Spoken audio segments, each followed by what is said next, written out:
Saudara-saudara sekalian, harus kita terus upayakan seluruh hambatan-hambatan terwujudnya ikhtiar-ikhtiar kita itu dengan berbagai strategi yang tepat. Salah satunya adalah jalan politik kesejahteraan. Jalan politik kesejahteraan ini paling tidak kita harus melalui peta jalan 5 langkah-langkah yang bisa kita pilih. Salah satu yang pertama adalah kita harus mewujudkan politik yang inklusif, yaitu memperkuat kapasitas fiskal APBN, kualitas sumber daya manusia yang unggul, jaminan sosial, dan desa, memperkuat pembangunan Indonesia. Yang kedua, politik pemerataan dan keadilan. Kita semua hampir sepakat dan bekerja keras menuju pemerataan itu. Tetapi sekali lagi kita masih memiliki hambatan-hambatan serius, dan kita harapkan pikiran-pikiran baru agar kita bisa menjalankan segenap pemerataan dengan cepat, terutama pemerataan sumber-sumber produksi. Sumber-sumber produksi terutama pemerataan kepemilikan aset, baik itu agraria maupun aset-aset lainnya. Yang berikutnya adalah memperkuat industrialisasi, hilirisasi di agro maupun maritim. Dalam hal ketahanan dan kedaulatan pangan misalnya, kita harus terus memperkuat pasar dalam negeri sekaligus memakmurkan petani dengan produksi pertaniannya untuk bisa memenuhi kebutuhan nasional maupun internasional. Saudara-saudara sekalian, reindustrialisasi menjadi salah satu pilihan untuk mempercepat kemajuan ekonomi kita. Tetapi reindustrialisasi harus diikuti dengan keadilan di dalam menata ekologi dan lingkungan kita. Saudara-saudara sekalian, dalam hal melaksanakan yang ketiga, kita harus istiqomah konsisten dalam menjalankan politik hijau. Makasih. Politik hijau artinya kita harus menciptakan benar secara konsisten keadilan ekologi. Dan yang kelima adalah politik keindonesiaan yang terus kita jalankan melalui modernisasi birokrasi, politik luar negeri yang menjaga warganya di berbagai negara, kedaulatan dan keamanan, serta memajukan kebudayaan. Politik pemerataan juga harus diwujudkan melalui berbagai ikhtiar, terutama ikhtiar untuk konsisten menjalankan seluruh mandat-mandat dan amanat undang-undang dasar kita. Mohon maaf, minum dulu. Saudara-saudara sekalian, kita semua sudah menyepakati bahwa pertanian menjadi salah satu penopang ekonomi yang harus mendapat perhatian khusus. Dalam hal ini, di dalam suasana ekonomi global yang sulit, di dalam tantangan ancaman krisis pangan dan energi, kita hendaknya bergerak untuk terus meletakkan pertanian sebagai sumber utama kemandirian bangsa. Kemandirian pangan ini menjadi bagian dari tanggung jawab kita untuk mengurus dan menjaga kedaulatan petani dan melindungi seluruh produk-produk pertanian.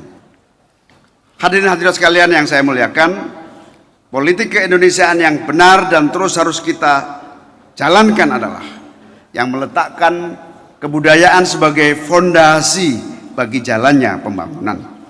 Kebudayaan menjadi fondasi yang kokoh ini agar seluruh arah kebijakan kita memiliki patokan nilai-nilai dan tradisi yang berakar kuat di masyarakat. Kemajemukan keberagaman budaya, keberagaman etnik, nilai dan kekuatan kultur adalah modal yang luar biasa bagi penguat persatuan bangsa.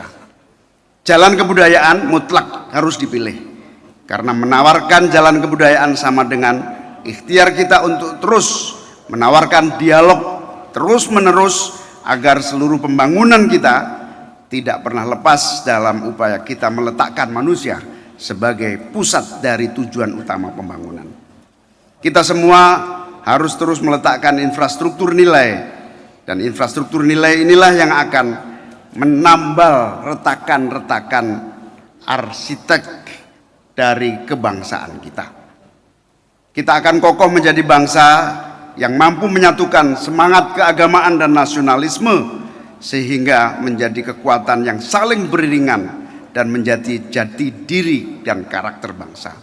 Agama harus kita dorong menjadi kekuatan serta sumber etika dan moral yang akan mengawal gerak dan kebijakan yang dilahirkan oleh negara. Saudara-saudara sekalian, konsentrasi terakhir dari yang ingin saya sampaikan adalah bidang pendidikan dan perempuan. Kenapa pendidikan? Karena investasi yang paling nyata dan membutuhkan perhatian serius, apalagi pasca pandemi dan pasca krisis global ini adalah pendidikan.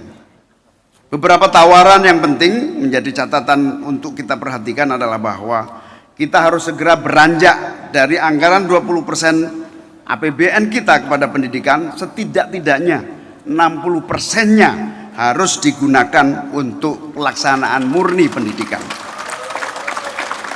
Wajib belajar 18 tahun sampai perguruan tinggi ini menurut saya harus menjadi bagian utamanya. 18 tahun sampai perguruan tinggi. Beasiswa yang hari ini hanya ratusan orang,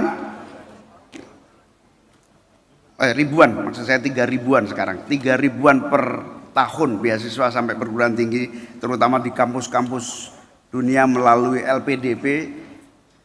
Minimal setahun harus minimal ya, setahun itu 100.000 beasiswa untuk belajar di perguruan tinggi kelas dunia. Menaikkan indeks biaya pendidikan ini juga menjadi faktor penting meningkatkan mutu dan kualitas pendidikan nasional kita.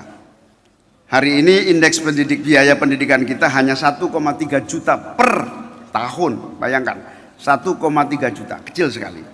Kita akan genjot lagi dengan ikhtiar bersama dan kita mohonkan betul untuk kita semua konsisten menjadikan minimal indeks dari biaya pendidikan kita 7 juta per tahun.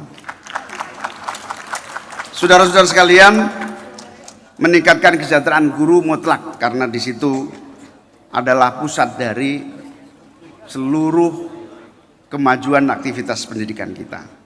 Itulah poin-poin yang menjadi garis bawah yang penting dan perlu saya ulangi lagi, itu semua sebetulnya kalau dilaksanakan hanya menyerap 60% dari 20% anggaran pendidikan yang diwajibkan oleh negara. Oleh karena itu sebetulnya kewajiban 20% APBN itu sudah langkah cerdas yang luar biasa. Prestasi anak bangsa sejak reformasi yang paling monumental adalah rumusan pasal di dalam perubahan Undang-Undang Dasar 1945 yaitu menyangkut kewajiban APBN 20% untuk pendidikan. Ini prestasi terbaik yang harus dilanjutkan lebih jauh lagi. Dulu saya ingat ketika membahas itu, para ahli-ahli ekonomi, ahli-ahli pembangunan, ahli-ahli keuangan menyatakan sangat tidak realistis APBN dipaksa 20% karena dianggap itu mengganggu, membuat konstruksi APBN kita.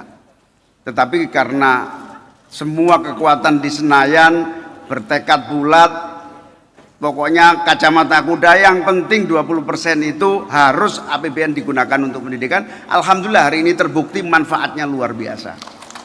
Terbukti. Tinggal sekarang agak dari 20% itu keberanian konsisten memilih dari pelaksanaan untuk yang saya sebutkan beberapa hal tadi di atas.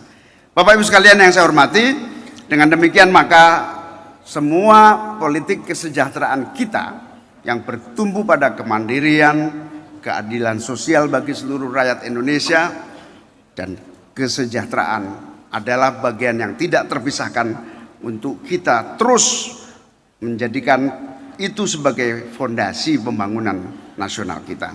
Bapak Ibu sekalian yang saya hormati, kita berharap Indonesia ke depan akan menjadi negara yang mandiri, maju, berkeadilan, dan sejahtera. Mampu memunculkan makna-makna substantif dari keindonesiaan yang telah dilahirkan oleh para founding fathers kita.